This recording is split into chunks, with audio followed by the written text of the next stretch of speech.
ጤና ይስጥልኝ የተከበራችሁ የቻናላችን ቤተሰቦች፣ ዛሬም በዓለም አቀፍ ደረጃ እየተሰሙ ያሉ የዝውውር ዜናዎችን እንመለከታለን። በጣም አስገራሚ የዝውውር መረጃዎች ወጥተዋል። ክለቦች እርስ በርስ እየተጠላለፉ ይገኛሉ። እንዲሁም ደግሞ በዓለም ዋንጫው መድረክ የተፈጠሩ እጅግ በጣም ትኩስ ነገሮች አሉ። በተለይ እያደር እየጣፈጠ የሚሄድ ወይን አለ። ያሃ ወይን ማን ነው የሚለውን እንመለከታለን። የዝውውር መረጃዎቹ ላይ እንግዲህ አርሰናል በዝውውር ገበያው ላይ በጣም ከባድ ታሪክ ሊሰራ እንደሆነ ነው የተመለከትነው። ሪከርድ ሊሰብር የሚችልበት ትልቅ እድል እየነደፈ ነው። በዓለም ዋንጫው እያንጸባረቀ የሚገኘውን የ18 ዓመት ኮከብን ለማስፈረም ጠንካራ እንቅስቃሴ ጀምሯል። ይህ ብቻ አይደለም። ሜሲ በዓለም ዋንጫው ታሪክ የማይታመን አዲስ ሪከርድ ሰብሮ አርጀንቲናውን ወደ ጥሎ ማለፍ ማሳለፍ ችሏል። ሲቲ ዳግም ከፔፕ ጋርዲዮላ በኋላ አሰልጣኙን ማግኘቱን ተመለከትን። እንግዲህ ለቀጣዮቹ ደቂቃዎች አብራችሁን በጥልቀት እንድትቆዩ እንጋብዛለን። ቪዲዮውን ላይክ በማድረግ አጋርነታችሁን እንድታሳዩን በትህትና እንጠይቃለን። ለቻናላችን አዲስ ከሆናችሁ ደግሞ ሰብስክራይብ አድርጉ፣ እባካችሁ ሰብስክራይብ አድርጉን። የእኛን መረጃ የምትከታተሉ 92% በላዮቻችሁ የምትሆኑት ሰብስክራይብ ያላደረጋችሁ ናችሁ እና እያደረጋችሁ እንድትወዳጁ ስንል በአክብሮት እንጋብዛለን። በቀጥታ ወደ ዝርዝር መረጃዎቻችን እንግባ። እንግዲህ ተመልካቾቻችን መረጃውን የምንጀምረው ከሰሜን ለንደኑ ክለብ አርሰናል ነው። አርሰናል አሁን ላይ የዝውውር ፖሊሲውን ሙሉ በሙሉ ቀይሮ የወደፊት የቡድን ግንባታ ላይ እንደሚገኝ ተመልክተን፣ ትልቁ መረጃ ግን ይህ አይደለም። የሞሮኮ ብሔራዊ ቡድን ውስጥ በዘንድሮ የዓለም ዋንጫ አስገራሚ ብቃት እያሳየ ለሚገኘው የ18 ዓመቱ አማካይ አዩብ በዋዲ 60 ሚሊዮን ፓውንድ ለመውጣት መዘጋጀቱን የተመለከት ነው። እስቲ አስቡት፣ ለ18 ዓመት ልጅ 60 ሚሊዮን ፓውንድ በጣም ከባድ እንደሆነ ነው የምትመለከቱት። እና ይህ የሚያሳየው አርቴታና ኤዱ እንግዲህ በተጫዋቹ ላይ ምን ያህል እምነት እንዳላቸው ነው። ቦዋዲ በመሃል ሜዳ ላይ ጨዋታዎችን ማንበብ፣ ኳስ በማሰራጨትና ተጋጣሚ በማቋረጥ እንግዲህ ወደር የማይገኝለት ወጣት ተጫዋች እንደሆነ ነው የተመለከትነው። አርሰናል ይህንን ተጫዋች የሚፈልገው የክሪስቲያን ኖርጋርድ ቦታ በረጅም ጊዜ እቅድ ለመተካት እንደሆነ ነው የተመለከትነው። ኖርጋርድ እንደሚለቅ ተረጋግቷል። ነገር ግን የአርሰናል ዝውውር ዜና በዚህ ብቻ አያበቃም። አርሰናል በግራ መስመር የማጥቃት ሂደቱ ላይ ያስቶን ቪላውን ሞርጋን ሮጀርስን ዋነኛው ኢላማ አድርጎታል። ይህ በጣም አስገራሚ ውሳኔ ነው። ሮጀርስ ወደ ኤሚሬትስ የሚመጣ ከሆነ የጋብሪኤል ማርቲኔሊን እና የሊያንድሮ ትሮሳርድን የቋሚነት ቦታ አደጋ ላይ እንደሚጥለው ነው እየተመለከትን ያለ ነው። እንደውም የውስጥ መረጃዎች እንደሚሉት ከሆነ አርሰናል ማርቲኔሊን በከፍተኛ ዋጋ ለመሸጥ እቅድ አለው። ይህ ከሆነ ደግሞ አርሰናል ኦሌክስ ቻምበርሊንን በ35 ሚሊዮን ፓውንድ የሸጠበትን የክለቡን የተጫዋቾች ሽያጭ ሪከርድ ይሰብራልም እየተባለ ይገኛል። አርሰናል ከሲቲ እና ከቼልሲ ጋር በወጣቶች ምልመላ ላይ እያደረገ ያለውን ፉክክር ሌላው ትኩረት የሚስብ ጉዳይ ነው። ሆልገር እና ኤድዊን ኩዊንትሮ የተባሉትን ኢኳዶራውያን መንታዎች እንዲሁም ደግሞ ቪክተር ኦዙንቡና የተባለውን ተጫዋች 18 ዓመት ሲሞላቸው ክለቡን እንዲቀላቀሉ ከወዲሁ አስፈርሟል። በተጨማሪም የሌስተር ሲቲውን ጀርሚ ሞንጋ፣ የፒኤስጂውን የ18 ዓመት ተከላካይ ኢማኑኤል ቤምባ እንዲሁም ደግሞ የ17 ዓመቱን ጆርጂያዊ አንድሬ ባርችሽቪሊን ለማምጣት ድርድሩን እያጧጧፈው ነው። አርሰናል በቀጣዮቹ 10 ዓመታት አውሮፓን ለመቆጣጠር ትልቅ መሰረት እየጣለ ነው። መሰረቱ እነዚህ ታዳጊ ተጫዋቾች ናቸው ማለት እንችላለን። አሁን ደግሞ እስቲ ወደ አሜሪካ እናምራና መለስ ብለን ወደ ዝውውሩ እንመለሳለን። እግር ኳስን በውበትና በጥበብ የሚያስኮመኩመን ሊዮኔል ሜሲ አሁንም ታሪክ መስራቱን አላቆመም። የወቅቱ የዓለም ዋንጫ አሸናፊው አርጀንቲና በቴክሳስ አርሊንግተን በሚገኘው የዳላስ ካውቦይስ ስቴዲየም ኦስትሪያን 2-0 አሸንፋ ወደ ጥሎ ማለፉ ተቀላቅላለች። ከ70,649 በላይ ተመልካች በተገኘበት በዚህ ጨዋታ ላይ የተፈጠረው ነገር ግን ከኳስም በላይ ነው። ጨዋታው በጀመረ በ9ኛው ደቂቃ ላይ አርጀንቲና በላውታሮ ማርቲኔዝ አማካኝነት የፔናልቲ ፍጹም ቅጣት ምት ታገኛለች። ታዲያ በዘንድሮ ማለትም ሮብ ላይ 39 ዓመቱን የሚያከረው ሜሲ ኳሷን ሊመታ ይዘጋጃል። ግን ሜሲ በሚያስገርም ሁኔታ ኳሷን ስቶ ወደ ውጭ ሰደዳት። ታስታውሱ እንደሆነ ሜሲ በ2018 ከአይላንድ እንዲሁም ደግሞ 22 ላይ ደግሞ ከፖላንድ ጋር በተመሳሳይ ፍጹም ቅጣት ምት ሲስት ነበረ። ብዙዎች ደግሞ ሜሲ ተስፋ ቆረጠ ብለው አስበው ነበረ። ግን ሜሲ ማለት ተስፋ የማይቆርጥ ጀግና ሰው እንደሆነ ነው የምናውቀው። የኦስትሪያው አምበል ዴቪድ አለባ የሜሲን ሙከራዎች ደጋግሞ ቢያስጥልም በ38ኛው ደቂቃ ላይ ፋኩንዶ ሜዲና ያሻማውን ኳስ ቲያጎ አልማዳ ለቆለት በሜሲ በሚታወቅበት ግራ እግሩ መረብ ላይ አሳርፎት ተመልክተናል። ስቴዲየሙ እንግዲህ በዚች ጎል ምክንያት እንግዲህ ምን ያክል እንደተደበላለቀ ተመለከትን። እንዲሁም ደግሞ በጭማሪ ሰዓት ላይ የመደበኛ 90 ደቂቃ ላይ አልቆ ተጨማሪ ሰዓት ላይ ደግሞ 4 የኦስትሪያ ተከላካዮችን አታለው ሁለተኛውን ግብ ማስቆጠሩን ተመለከትን። ይህ ጎል ተራ ጎል አልነበረም። ይህ ጎል ሜሲ በዓለም ዋንጫ ያስቆጠራቸውን አጠቃላይ ጎሎች ወደ 18 ከፍ አድርጓል። ይህ ማለት ምን ማለት ነው?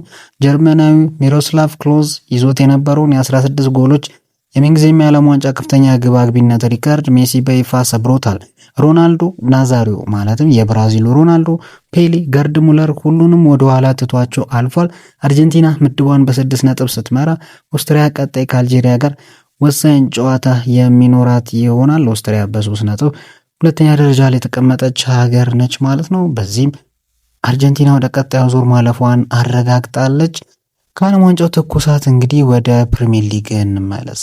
ማንቸስተር ሲቲ ከፔፕ ጋርዲዮላ መውጣት በኋላ ትልቁን ውሳኔ አስተላልፏል። ፔፕ ክለቡ እንደሚለቅ ካሳወቀ ከአንድ ወር በኋላ ሲቲ የቀድሞውን የቼልሲ አሰልጣኝ ማሬስካን በ3 ዓመት ውል አዲሱ አሰልጣኝ አድርጎ መስማማቱን የተመለከት ነው።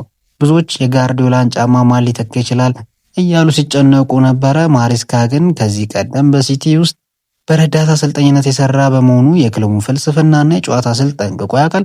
ሲቲ ይህንን አሰልጣኝ ከቼልሲ ለማምጣት የኮንትራት ማፍረሻ ከ10 ሚሊዮን ፓውንድ በላይ ለለንደኑ ክለብ ለመክፈልም መስማማቱን የተነገረው። ማሬስካ አሁን ጊዜ የለውም። የሲቲ ተጫዋቾች በሐምሌ ወር አጋማሽ ለቅድመ ውድድር ልምምድ ከመመለሳቸው በፊት ቡድኑን ማዋቀር አለበት። ለዚህም ነው ከወዲሁ የኖቲንጋም ፎረስት አማካይ የሆነውን ኤሊዮት አንደርሰን ለማስፈረም ጥያቄ ያቀረበው። ምንም እንኳን ፎረስት 2 ጊዜ ጥያቄያቸውን ውድቅ ቢያደርግም ሲቲዎች ተስፋ አልቆረጡም። ማሬስካ በሲቲ ቤት የሚኖረው ቆይታ ቀላል አይሆንም።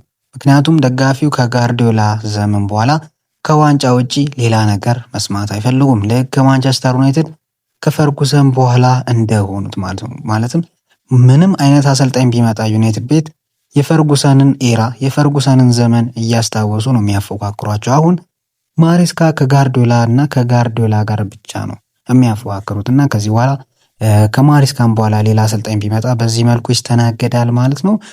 የዘንድሮ የዝውውር መስኮት እጅግ በጣም አስገራሚ ፉክክሮችን ያስተናገደ ነው።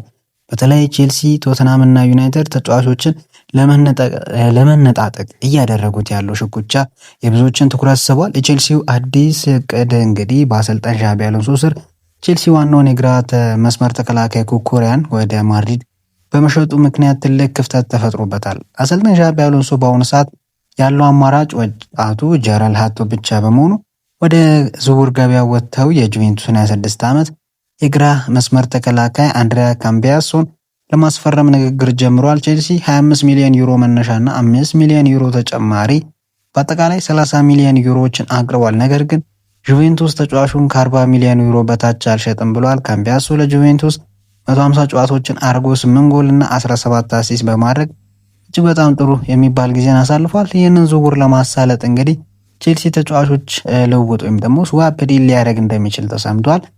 የቶተናም ዝውውር ደግሞ እንሂድ እስቲ። በሌላ በኩል ቶተናም በአሰልጣኝ ሮበርቶ ዲ ዘርቢ ስር ሆኖ የዝውውር ገበያውን እያመሰቃቀለው ነው። አንዲ ሮበርትሰን፣ ማርኮ ሴኔሲ እንዲሁም ደግሞ በ52 ሚሊዮን ፓውንድ ዣን ፖል ቫን ሄክን አስፈርመዋል። ሚኪን ቫን ዴቨን በባርሴሎና እና ሊቨርፑል ቢፈለግም ሊያቆዩት እየሞከሩ ነው። በሱ ስር ፕሮጀክት እንዳላቸውም ዲ ዘርቢ ተናግሯል። ግብ ጠባቂያቸው ቪካሪዮም ወደ ሴሪያ ከተመለሰ ሌላ ግብ ጠባቂ ለማምጣት ይጥራሉ። ነገር ግን ትልቁ ሀሳብ እዚህ ጋር አይደለም። በኒውካስትሉ አማካይ ሳንድሮ ቶናሊ ላይ ነው የሁሉም ትኩረት ያለው። ቶተናም ተጫዋቹ ጋር በግል የተስማማ ቢሆንም ኒውካስትል የ75 ሚሊዮን ፓውንድ ጥያቄያቸውን ውድቅ አድርጎታል። ነገሩን ይበልጥ ያወሳሰበው ደግሞ አዲሱ የሲቲ አሰልጣኝ ማሬስካ የቶናሊን ዝውውር ለመጥለፍ እየሞከሩ ነው። የማቴዎስ ፈርናንዴዝም እና የማኖ ኮኔ ሽኩቻም አለ። ወደ ዩናይትድ ስንመጣ ከሊጉ ከወረደ ዌስትሃም ማቴዎስ ፈርናንዴዝን ለማስፈረም ከቶተናም ጋር ትልቅ ጦርነት ውስጥ ገብቷል። ዩናይትድ በሊጉ 3ኛ ወጥቶ ሻምፒየንስ ሊግ ተሳትፎ ስላለው እንዲሁም ደግሞ ለዋንጫ የሚፎካከር ቡድን ለመሆን በመጣሩ ተጫዋቹን ለማሳመን እየሞከረ ነው። ሆኖም ቶተናም ከፍተኛ ደሞዝ በማቅረብ የተጫዋቹን ሀሳብ ለመቀየር እየሰራ ነው። እንዲሁም የሮሞ የመሃል ሜዳ ተከላካይ ማኖ ኮኔ ከአርሰናል ጋር ተስማምቶ የነበረ ቢሆንም ቶተናም እና ዲዘርቢ በአቋራጭ ገብተው ተጫዋቹን ወደ ራሳቸው ለማምጣት ተቃርበዋል። ማኑ ኮኒ በ40 ሚሊዮን ፓውንድ ቶተንሃምን የሚቀላቀል ከሆነ ለአርሰናል ትልቅ ኪሳራ ይሆናል። እንዲሁም በመጨረሻም የዌስትሃሙ ክሬሴንሲዮ ሰመርቪል በዓለም ዋንጫው መክፈቻ ላይ ባሳየው ማራኪ ብቃት ዋጋው ኑሮ 50 ሚሊዮን ዩሮ ገብቷል። ኤሲ ሚላንና ሮማ ከፉክክሩ ቢወጡም አርሰናል፣ ቪላ፣ ዩናይትድ፣ ቶተንሃም እና ፒኤስጂ ተጫዋቹን ለማስፈረም አሁንም እየተንቀሳቀሱ ይገኛሉ። እንግዲህ ቤተሰቦች የዝውውር ገበያው እንደምታዩት እየተጋጋለ ነው። አርሰናል ወጣቶችን በከፍተኛ ዋጋ እያመጣ ነው።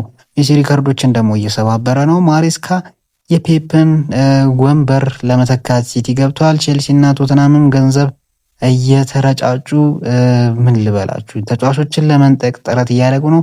እስቲ ለእናንተ አንድ ጥያቄ እናንሳ። አርሰናል ለ18 ዓመቱ አዩብ ቡዋዴ 60 ሚሊዮን ፓውንድ ማውጣቱ ተገቢ ነው ብላችሁ ታስባላችሁ ወይስ ደግሞ አይ ይሄ ነገር ኪሳራ ነው? እንዲሁም ደግሞ የሜሲን 18 የዓለም ዋንጫ ጎሎች ሪካርድ ወደፊት የሚሰብር ተጫዋች የሚፈጠር ይመስላችኋል? ሀሳባችሁን ከታች ኮመንት ላይ ጻፉልኝ፣ ሁሉንም እናነበዋለን። መረጃዎቻችንን ስለተከታተላችሁን ከልብ እናመሰግናለን። ቪዲዮ ጠቃሚ ሆኖ ካገኛችሁት ላይክ ማድረጋችሁን፣ ለጓደኞቻችሁን ለወዳጅ ዘመዶቻችሁ ሼር ማድረጋችሁን አዘንጉ። ይህንን ቻናላችንን ሰብስክራይብ ያደረጋችሁ ቤተሰብ ሁኑ፣ የደወል ምልክቷንም ተጫኑ። በቀጣይ በሌሎች ትኩስ ስፖርታዊ መረጃዎች እስክንገናኝ ድረስ ሰላም።